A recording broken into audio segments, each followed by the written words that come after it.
ఎక్కువగా కనిపిస్తూ ఉన్నాయి. శ్రీకాకుళం నుంచి మొదలెడితే దాదాపుగా నెల్లూరు దాకా కూడా, ఇంకా నెల్లూరు నుంచి కూడా కాస్త ముందుకు కూడా ఈ ప్రభావం కనిపిస్తూ ఉంది. కర్నూలు, కడప, అన్నమయ్య జిల్లాలు, చిత్తూరు జిల్లా, ఉమ్మడి చిత్తూరు జిల్లాలో కూడా, కర్నూలు, నెల్లూరు ప్రాంతంలో కూడా ఈ ప్రభావం కూడా కనిపించింది. దాదాపుగా 25 జిల్లాల పరిధిలో, 396 మండలాల పరిధిలో, 3320 గ్రామాల పరిధిలో దీని ప్రభావం కనిపించింది. ఇలాంటి పరిస్థితుల్లో రైతులకు మనం తోడుగా నిలబడాల్సిన అవసరం చాలా ఉంది. దాదాపుగా ఉజ్జాయింపుగా లెక్కల ప్రకారము, మనకున్న సమాచారం ప్రకారం దాదాపుగా 15 లక్షల ఎకరాల మీద దీని ప్రభావం పడుతూ ఉంది. దాదాపుగా ఇందులో 11 లక్షల ఎకరాలు వరి మీదనే ప్రభావం పడుతూ ఉంది. 39 లక్షల ఎకరాలలో మామూలుగా వరి సాగయ్యే పరిస్థితి ఉంటే, అందులో దాదాపుగా 11 లక్షల ఎకరాలలో దీని ప్రభావం పడుతూ ఉన్న పరిస్థితులు కనపడుతూ ఉంది. దాదాపుగా 1,15,000 ఎకరాలకు సంబంధించి పత్తి, దాదాపుగా మరో 1,15,000 ఎకరాలకు సంబంధించి వేరుశనగ, మరో 2 లక్షల ఎకరాలకు సంబంధించిన మొక్కజొన్న, మరో దాదాపుగా 2 లక్షల ఎకరాలకు సంబంధించిన హార్టికల్చర్ పంటల మీద తీవ్రమైన ప్రభావం, దాదాపుగా 15 లక్షల ఎకరాల మొత్తం మీద తీవ్రమైన ప్రభావం కనిపిస్తూ ఉంది. ఏదేమైనప్పటికీ ఇలాంటి తీవ్రమైన పరిస్థితుల మధ్య మనము కార్యాచరణ అనేది మనం చేయాల్సి ఉంది. ఒకవైపున రైతులకు తోడుగా నిలబడాల్సిన కార్యక్రమం ఒకవైపున ఉంది. ఎన్యూమరేషన్లో రైతులకు అండగా తోడుగా నిలబడాల్సిన కార్యక్రమం ఒకవైపున ఉంది. ఈ కార్యక్రమంలో భాగంగా చంద్రబాబు నాయుడు గారి ఈ హయాంలో రైతులు ఏ రకంగా నష్టపోయి ఉన్న పరిస్థితుల మధ్య ఎలా సాగుతూ ఉంది అనేది చూడాలి. ఎందుకనంటే ఇంతకుముందు ఎప్పుడు కూడా ఇలాంటి వరదలు కానీ, తుఫాన్లు కానీ, ఇలాంటివి కరువు కానీ, ఇలాంటి ఏ పరిస్థితి వచ్చినా కూడా మన హయాంలో ప్రతి ఒక్కరికి కూడా ఈ క్రాప్ జరిగేది. ఆర్బీకే వ్యవస్థ అన్నది అప్రమత్తంగా ఉండేది. ఆర్బీకే వ్యవస్థ అప్రమత్తంగా ఉండి ప్రతి గ్రామంలో అందుబాటులో ఉండి, అక్కడ అగ్రికల్చరల్ అసిస్టెంట్ రూపాన అగ్రికల్చరల్ గ్రాడ్యుయేట్ చదివిన పిల్లలు అక్కడ అందుబాటులో ఉండి, గ్రామ సచివాలయము, ఆర్బీకేలు ఇవన్నీ కలిసికట్టుగా ఉండి, ఆర్బీకేలో ఈ క్రాప్ వ్యవస్థ అన్నది పగడ్బందీగా ఉన్న పరిస్థితుల మధ్య ఉచిత పంటల బీమా అన్నది మన హయాంలో రైతులకు అందుబాటులో ఉన్న పరిస్థితుల మధ్య ప్రతి రైతుకు ఒక భరోసా ఉండేది. ఆ రోజుల్లో మన హయాంలో దాదాపుగా 85 లక్షల మంది రైతులకు దాదాపుగా 70 లక్షల ఎకరాల పంటకు ఉచిత పంటల బీమా అందుబాటులో ఉండే పరిస్థితి ఉంటే, ఈరోజు కేవలం ఇన్సూరెన్స్ ప్రీమియం కట్టిన వాళ్ళకు మాత్రమే, అంటే కేవలం 19 లక్షల ఎకరాలకు మాత్రమే, 19 లక్షల మంది రైతులకు మాత్రమే, అది కూడా బ్యాంక్ లోన్ అవైల్ చేసుకున్న వాళ్ళకు మాత్రమే ఇప్పుడు ఇన్సూరెన్స్ అవైలబుల్గా ఉన్న పరిస్థితిని మనం చూస్తూ ఉన్నాం. సో మిగిలిన రైతుల పరిస్థితి ఏం కావాలా? దాదాపుగా 85 లక్షల మంది రైతులు, దాదాపుగా 70 లక్షల ఎకరాల పంట మన హయాంలో ఈ క్రాప్ ద్వారా వీళ్ళందరికీ ఉచితంగా పంటల బీమా అందుబాటులో ఉండేది. ఈరోజు ఆ పరిస్థితి పోయి కేవలం బ్యాంకు లోన్లు తీసుకున్న వాళ్ళకు మాత్రమే ఆ లోన్లు ఉన్నాయి కాబట్టి ఆ బ్యాంకర్లు కట్ చేసిన ఇన్సూరెన్స్ సొమ్ము అంటే కేవలం 19 లక్షల మంది రైతులకు మాత్రమే అవైలబుల్, కేవలం 19 లక్షల ఎకరాలకు మాత్రమే అవైలబుల్. ఇలాంటి పరిస్థితుల్లో రైతు తీవ్రంగా నష్టపోయిన పరిస్థితిలో మనం రైతుకు తోడుగా నిలబడాల్సిన అవసరం ఉన్న పరిస్థితి. మరోవైపు చూస్తే ఇన్పుట్ సబ్సిడీ అన్నది ఈ ప్రభుత్వ హయాంలో అసలు వాస్తవం ఏమిటి అని చెప్పి చూస్తే ఈ 16 నెలల్లో ఈ 16 నెలలకు గాను అసలు ఎంత ఇన్పుట్ సబ్సిడీ ఈ ప్రభుత్వం ఇచ్చింది, ఎంతమంది రైతులకు ఇన్పుట్ సబ్సిడీ ఇచ్చింది అని చెప్పి ఒకసారి గమనిస్తే దాదాపుగా ఈ 16 నెలల్లో ఈ డీప్ డిప్రెషన్స్ కానీ సైక్లోన్స్ కానీ ఇలాంటివి రాష్ట్రంలో పంటలు నష్టపోయిన పరిస్థితులు దాదాపుగా 2024 నుంచి చూస్తే జూన్ నుంచి చూస్తే దాదాపు 16 సార్లు ఉత్పన్నమైనాయి. ఈ 16 సార్లకు సంబంధించి ఎంతమంది రైతులకు ఇన్పుట్ సబ్సిడీ అందింది, ఎంతమంది రైతులకు నష్టపోయిన పరిస్థితుల మధ్య వాళ్ళకు ప్రభుత్వం తోడుగా నిలబడింది అని చెప్పి చూస్తే ఈ ప్రభుత్వం తరపు నుంచి గుండు సున్నా కనిపిస్తుంది. అంటే ఏ ఒక్క రైతుకు కూడా ఇన్పుట్ సబ్సిడీ అన్నది అందించని పరిస్థితిలో ఈ రాష్ట్ర ప్రభుత్వం కనిపిస్తూ ఉంది. దాదాపుగా వీళ్ళు ఈ క్రాప్ చేయకుండా రైతులను నిర్లక్ష్యం చేసినప్పటికీ కూడా వాళ్ళ దగ్గర ఉన్న వాళ్ళ లెక్కల ప్రకారమే చూసినా కూడా దాదాపుగా 5.5 లక్షల మంది రైతులకు ఇన్పుట్ సబ్సిడీ రూపేణ 600 కోట్లు ఇవ్వాలని అది ఇవ్వకుండా ఎగరగొట్టిన పరిస్థితులు మనం చూస్తూ ఉన్నాం. మిర్చికి క్వింటాలకు 11,781 రూపాయలు ఇస్తాము, కొనుగోలు చేస్తాము అని చెప్పినారు క్వింటాలకు. ఆశ్చర్యం కలిగించే విషయం ఏంటంటే ₹1 ఇవ్వాల. పొగాకు కొనుగోలు చేస్తామన్నారు, ఎక్కడ దిక్కు దానికి కూడా పొగాకు కొనుగోలుకు కూడా ఎక్కడ కూడా చేసిన పుణ్యం కట్టుకోలేదు. మామిడికి ₹12 కొనుగోలు చేస్తామన్నారు కిలోకు, ఒక రైతుకు మంచి చేయలేదు.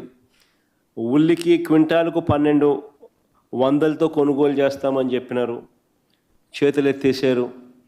తర్వాత హెక్టారుకు 50,000 ఇస్తామన్నారు, అది ఇచ్చిన పుణ్యం కూడా వీళ్ళు కట్టుకోలేదు ఇప్పుడు. సో అన్ని రకాల కూడా ఈ క్రాప్ అన్నది నీరుగార్చేశారు. ఆర్బీకేలు అన్నది నిర్వీర్యం చేసేశారు. ఇన్పుట్ సబ్సిడీ ఇచ్చే కార్యక్రమాలు పట్టించుకున్న పరిస్థితుల్లో లేవు. ఉచిత పంటల బీమా ఎత్తేసినారు.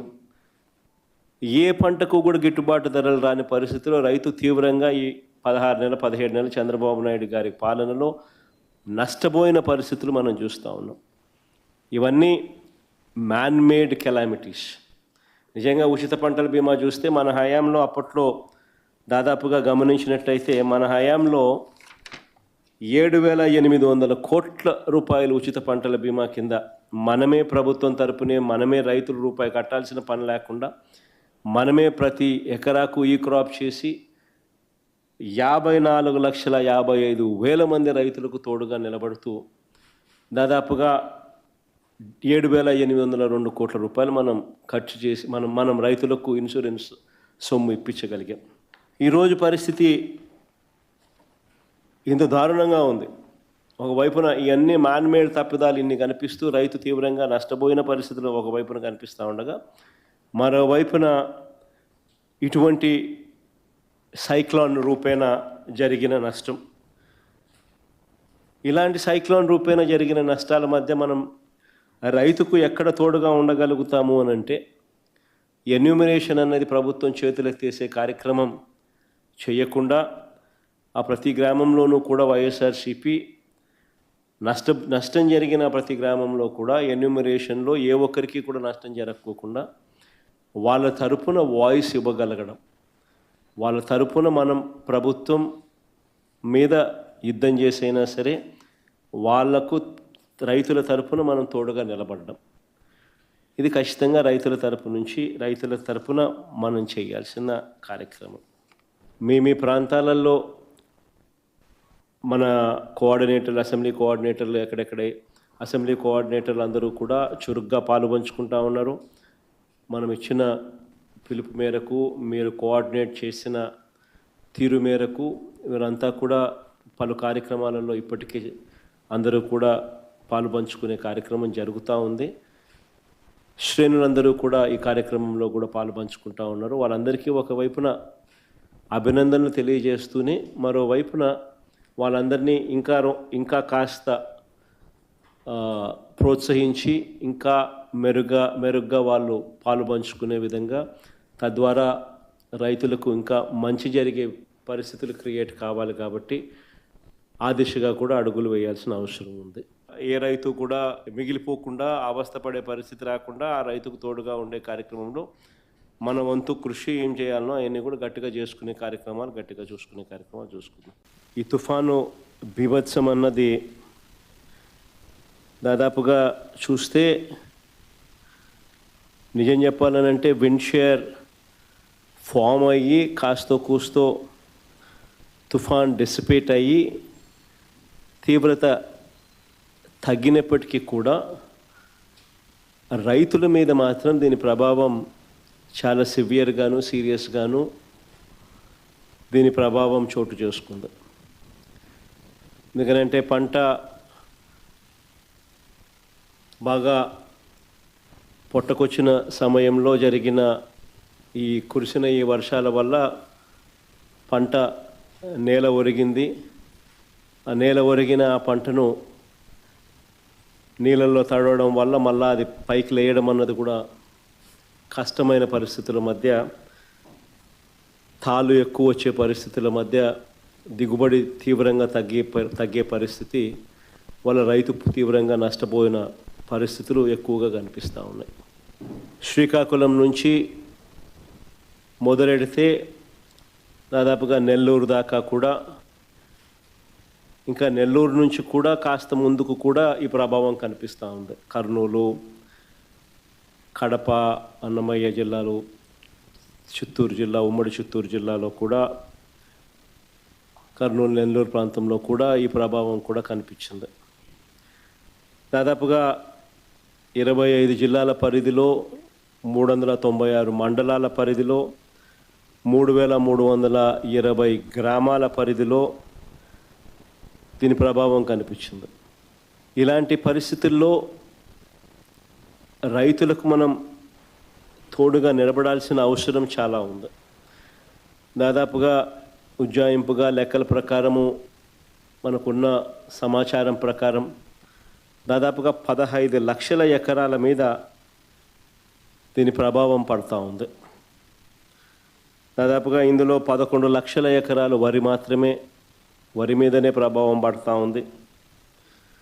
39 లక్షల ఎకరాలలో మామూలుగా వరి సాగయ్యే పరిస్థితి ఉంటే అందులో దాదాపుగా 11 లక్షల ఎకరాలలో దీని ప్రభావం పడుతూ ఉన్న పరిస్థితులు కనపడుతూ ఉంది. దాదాపుగా 1,15,000 ఎకరాలకు సంబంధించి పత్తి, దాదాపుగా మరో 1,15,000 ఎకరాలకు సంబంధించి వేరుశనగ, మరో 2 లక్షల ఎకరాలకు సంబంధించిన మొక్కజొన్న, మరో దాదాపుగా 2 లక్షల ఎకరాలకు సంబంధించిన హార్టికల్చర్ పంటల మీద తీవ్రమైన ప్రభావం, దాదాపుగా 15 లక్షల ఎకరాల మొత్తం మీద తీవ్రమైన ప్రభావం కనిపిస్తూ ఉంది. ఏదేమైనప్పటికీ ఇలాంటి తీవ్రమైన పరిస్థితుల మధ్య మనము కార్యాచరణ అనేది మనం చేయాల్సి ఉంది. ఒకవైపున రైతులకు తోడుగా నిలబడాల్సిన కార్యక్రమం ఒకవైపున ఉంది. ఎన్యూమరేషన్లో రైతులకు అండగా తోడుగా నిలబడాల్సిన కార్యక్రమం ఒకవైపున ఉంది. ఈ కార్యక్రమంలో భాగంగా చంద్రబాబు నాయుడు గారి ఈ హయాంలో రైతులు ఏ రకంగా పోయి ఉన్న పరిస్థితుల మధ్య ఎలా సాగుతూ ఉందనే చూడాలి. ఎందుకనంటే ఇంతకుముందు ఎప్పుడు కూడా ఇలాంటి వరదలు కానీ, తుఫాన్లు కానీ, ఇలాంటివి కరువు కానీ, ఇలాంటి ఏ పరిస్థితి వచ్చినా కూడా మన హయాంలో ప్రతి ఒక్కరికి కూడా ఈ క్రాప్ జరిగేది. ఆర్బీకే వ్యవస్థ అన్నది అప్రమత్తంగా ఉండేది. ఆర్బీకే వ్యవస్థ అప్రమత్తంగా ఉండి ప్రతి గ్రామంలో అందుబాటులో ఉండి అక్కడ అగ్రికల్చరల్ అసిస్టెంట్ రూపాన అగ్రికల్చరల్ గ్రాడ్యుయేట్ చదివిన పిల్లలు అక్కడ అందుబాటులో ఉండి, గ్రామ సచివాలయము, ఆర్బీకేలు ఇవన్నీ కలిసికట్టుగా ఉండి, ఆర్బీకేలో ఈ క్రాప్ వ్యవస్థ అన్నది పగడ్బందీగా ఉన్న పరిస్థితుల మధ్య ఉచిత పంటల బీమా అన్నది మన హయాంలో రైతులకు అందుబాటులో ఉన్న పరిస్థితుల మధ్య ప్రతి రైతుకు ఒక భరోసా ఉండేది. ఆ రోజుల్లో మన హయాంలో దాదాపుగా 85 లక్షల మంది రైతులకు దాదాపుగా 70 లక్షల ఎకరాల పంటకు ఉచిత పంటల బీమా అందుబాటులో ఉండే పరిస్థితి ఉంటే, ఈరోజు కేవలం ఇన్సూరెన్స్ ప్రీమియం కట్టిన వాళ్ళకు మాత్రమే అంటే కేవలం 19 లక్షల ఎకరాలకు మాత్రమే, 19 లక్షల మంది రైతులకు మాత్రమే, అది కూడా బ్యాంక్ లోన్ అవైల్ చేసుకున్న వాళ్ళకు మాత్రమే ఇప్పుడు ఇన్సూరెన్స్ అవైలబుల్గా ఉన్న పరిస్థితిని మనం చూస్తూ ఉన్నాం. సో మిగిలిన రైతుల పరిస్థితి ఏం కావాలా? దాదాపుగా 85 లక్షల మంది రైతులు, దాదాపుగా 70 లక్షల ఎకరాల పంట మన హయాంలో ఈ క్రాప్ ద్వారా వీళ్ళందరికీ ఉచితంగా పంటల బీమా అందుబాటులో ఉండేది.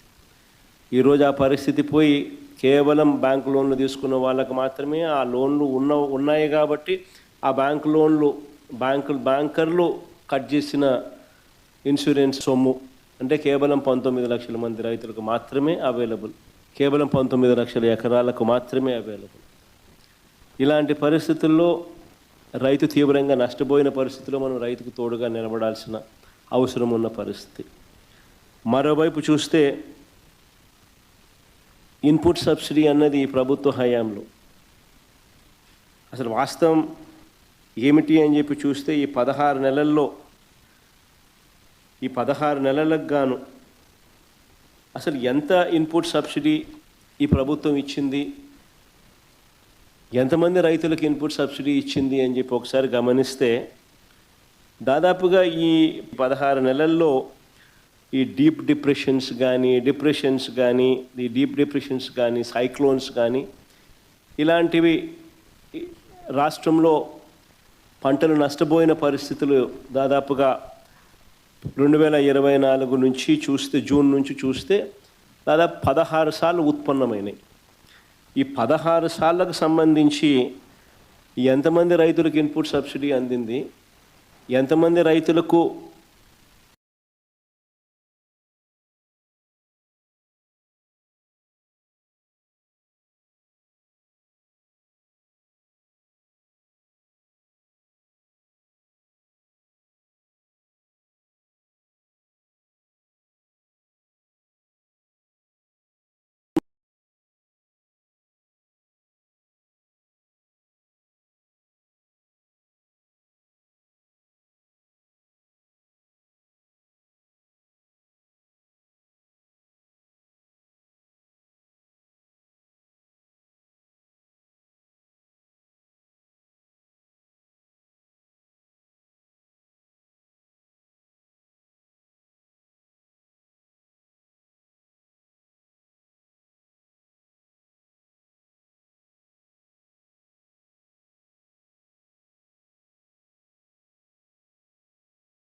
ఈ తుఫాను బీభత్సం అన్నది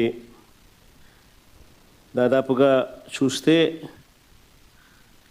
నిజం చెప్పాలనంటే విండ్ షేర్ ఫామ్ అయ్యి కాస్తో కూస్తో తుఫాన్ డిసిపేట్ అయ్యి తీవ్రత తగ్గినప్పటికీ కూడా రైతుల మీద మాత్రం దీని ప్రభావం చాలా సివియర్గాను సీరియస్గాను దీని ప్రభావం చోటు చేసుకుంది. ఎందుకంటే పంట బాగా పొట్టకొచ్చిన సమయంలో జరిగిన ఈ కురిసిన ఈ వర్షాల వల్ల పంట నేల ఒరిగింది. ఆ నేల ఒరిగిన ఆ పంటను నీళ్ళల్లో తడవడం వల్ల మళ్ళీ అది పైకి లేయడం అన్నది కూడా కష్టమైన పరిస్థితుల మధ్య, తాళ్ళు ఎక్కువ వచ్చే పరిస్థితుల మధ్య దిగుబడి తీవ్రంగా తగ్గే పరిస్థితి వల్ల రైతు తీవ్రంగా నష్టపోయిన పరిస్థితులు ఎక్కువగా కనిపిస్తూ ఉన్నాయి. శ్రీకాకుళం నుంచి మొదలెడితే దాదాపుగా నెల్లూరు దాకా కూడా, ఇంకా నెల్లూరు నుంచి కూడా కాస్త ముందుకు కూడా ఈ ప్రభావం కనిపిస్తూ ఉంది. కర్నూలు, కడప, అన్నమయ్య జిల్లాలు, చిత్తూరు జిల్లా, ఉమ్మడి చిత్తూరు జిల్లాలో కూడా, కర్నూలు, నెల్లూరు ప్రాంతంలో కూడా ఈ ప్రభావం కూడా కనిపించింది. దాదాపుగా 25 జిల్లాల పరిధిలో, 396 మండలాల పరిధిలో, 3320 గ్రామాల పరిధిలో దీని ప్రభావం కనిపించింది. ఇలాంటి పరిస్థితుల్లో రైతులకు మనం తోడుగా నిలబడాల్సిన అవసరం చాలా ఉంది. దాదాపుగా ఉజ్జాయింపుగా లెక్కల ప్రకారము, మనకున్న సమాచారం ప్రకారం దాదాపుగా 15 లక్షల ఎకరాల మీద దీని ప్రభావం పడుతూ ఉంది.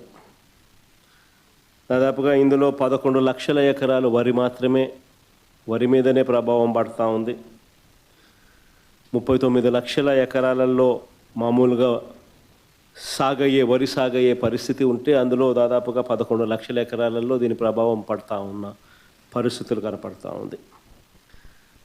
దాదాపుగా 1,15,000 ఎకరాలకు సంబంధించి పత్తి, దాదాపుగా మరో 1,15,000 ఎకరాలకు సంబంధించి వేరుశనగ, మరో 2 లక్షల ఎకరాలకు సంబంధించిన మొక్కజొన్న, మరో దాదాపుగా 2 లక్షల ఎకరాలకు సంబంధించిన హార్టికల్చర్ పంటల మీద తీవ్రమైన ప్రభావం, దాదాపుగా 15 లక్షల ఎకరాల మొత్తం మీద తీవ్రమైన ప్రభావం కనిపిస్తూ ఉంది. ఏదేమైనప్పటికీ ఇలాంటి తీవ్రమైన పరిస్థితుల మధ్య మనము కార్యాచరణ అనేది మనం చేయాల్సి ఉంది. ఒకవైపున రైతులకు తోడుగా నిలబడాల్సిన కార్యక్రమం ఒకవైపున ఉంది. ఎన్యూమరేషన్లో రైతులకు అండగా తోడుగా నిలబడాల్సిన కార్యక్రమం ఒకవైపున ఉంది. ఈ కార్యక్రమంలో భాగంగా చంద్రబాబు నాయుడు గారి ఈ హయాంలో రైతులు ఏ రకంగా నష్టపోయి ఉన్న పరిస్థితుల మధ్య ఎలా సాగుతూ ఉందనే చూడాలి. ఎందుకనంటే ఇంతకుముందు ఎప్పుడు కూడా ఇలాంటి వరదలు కానీ, తుఫాన్లు కానీ, ఇలాంటివి కరువు కానీ, ఇలాంటి ఏ పరిస్థితి వచ్చినా కూడా మన హయాంలో ప్రతి ఒక్కరికి కూడా ఈ క్రాప్ జరిగేది. ఆర్బీకే వ్యవస్థ అన్నది అప్రమత్తంగా ఉండేది. ఆర్బీకే వ్యవస్థ అప్రమత్తంగా ఉండి ప్రతి గ్రామంలో అందుబాటులో ఉండి, అక్కడ అగ్రికల్చరల్ అసిస్టెంట్ రూపాన అగ్రికల్చరల్ గ్రాడ్యుయేట్ చదివిన పిల్లలు అక్కడ అందుబాటులో ఉండి, గ్రామ సచివాలయము, ఆర్బీకేలు ఇవన్నీ కలిసికట్టుగా ఉండి, ఆర్బీకేలో ఈ క్రాప్ వ్యవస్థ అన్నది పగడ్బందీగా ఉన్న పరిస్థితుల మధ్య ఉచిత పంటల బీమా అన్నది మన హయాంలో రైతులకు అందుబాటులో ఉన్న పరిస్థితుల మధ్య ప్రతి రైతుకు ఒక భరోసా ఉండేది. ఆ రోజుల్లో మన హయాంలో దాదాపుగా 85 లక్షల మంది రైతులకు దాదాపుగా 70 లక్షల ఎకరాల పంటకు ఉచిత పంటల బీమా అందుబాటులో ఉండే పరిస్థితి ఉంటే, ఈరోజు కేవలం ఇన్సూరెన్స్ ప్రీమియం కట్టిన వాళ్ళకు మాత్రమే, అంటే కేవలం 19 లక్షల ఎకరాలకు మాత్రమే, 19 లక్షల మంది రైతులకు మాత్రమే, అది కూడా బ్యాంక్ లోన్ అవైల్ చేసుకున్న వాళ్ళకు మాత్రమే ఇప్పుడు ఇన్సూరెన్స్ అవైలబుల్గా ఉన్న పరిస్థితిని మనం చూస్తూ ఉన్నాం. సో మిగిలిన రైతుల పరిస్థితి ఏం కావాలా? దాదాపుగా 85 లక్షల మంది రైతులు, దాదాపుగా 70 లక్షల ఎకరాల పంట మన హయాంలో ఈ క్రాప్ ద్వారా వీళ్ళందరికీ ఉచితంగా పంటల బీమా అందుబాటులో ఉండేది. ఈరోజు ఆ పరిస్థితి పోయి కేవలం బ్యాంకు లోన్లు తీసుకున్న వాళ్ళకు మాత్రమే ఆ లోన్లు ఉన్నాయి కాబట్టి ఆ బ్యాంకర్లు కట్ చేసిన ఇన్సూరెన్స్ సొమ్ము అంటే కేవలం 19 లక్షల మంది రైతులకు మాత్రమే అవైలబుల్, కేవలం 19 లక్షల ఎకరాలకు మాత్రమే అవైలబుల్. ఇలాంటి పరిస్థితుల్లో రైతు తీవ్రంగా నష్టపోయిన పరిస్థితిలో మనం రైతుకు తోడుగా నిలబడాల్సిన అవసరం ఉన్న పరిస్థితి. మరోవైపు చూస్తే ఇన్పుట్ సబ్సిడీ అన్నది ప్రభుత్వ హయాంలో అసలు వాస్తవం ఏమిటి అని చెప్పి చూస్తే ఈ 16 నెలల్లో ఈ 16 నెలలకు గాను అసలు ఎంత ఇన్పుట్ సబ్సిడీ ఈ ప్రభుత్వం ఇచ్చింది, ఎంతమంది రైతులకు ఇన్పుట్ సబ్సిడీ ఇచ్చింది అని చెప్పి ఒకసారి గమనిస్తే దాదాపుగా ఈ 16 నెలల్లో ఈ డీప్ డిప్రెషన్స్ కానీ సైక్లోన్స్ కానీ ఇలాంటివి రాష్ట్రంలో పంటలు నష్టపోయిన పరిస్థితులు దాదాపుగా 2024 నుంచి చూస్తే జూన్ నుంచి చూస్తే దాదాపు 16 సార్లు ఉత్పన్నమైనాయి. ఈ 16 సార్లకు సంబంధించి ఎంతమంది రైతులకు ఇన్పుట్ సబ్సిడీ అందింది, ఎంతమంది రైతులకు నష్టపోయిన పరిస్థితుల మధ్య వాళ్ళకు ప్రభుత్వం తోడుగా నిలబడింది అని చెప్పి చూస్తే ఈ ప్రభుత్వం తరపు నుంచి గుండు సున్నా కనిపిస్తుంది. అంటే ఏ ఒక్క రైతుకు కూడా ఇన్పుట్ సబ్సిడీ అన్నది అందించని పరిస్థితిలో ఈ రాష్ట్ర ప్రభుత్వం కనిపిస్తూ ఉంది. దాదాపుగా వీళ్ళు ఈ క్రాప్ చేయకుండా రైతులను నిర్లక్ష్యం చేసినప్పటికీ కూడా వాళ్ళ దగ్గర ఉన్న వాళ్ళ లెక్కల ప్రకారమే చూసినా కూడా దాదాపుగా 5.5 లక్షల మంది రైతులకు ఇన్పుట్ సబ్సిడీ రూపేణ 600 కోట్లు ఇవ్వాలని అది ఇవ్వకుండా ఎగరగొట్టిన పరిస్థితులు మనం చూస్తూ ఉన్నాం. మిర్చికి క్వింటాలకు 11,781 రూపాయలు ఇస్తాము, కొనుగోలు చేస్తాము అని చెప్పినారు క్వింటాలకు.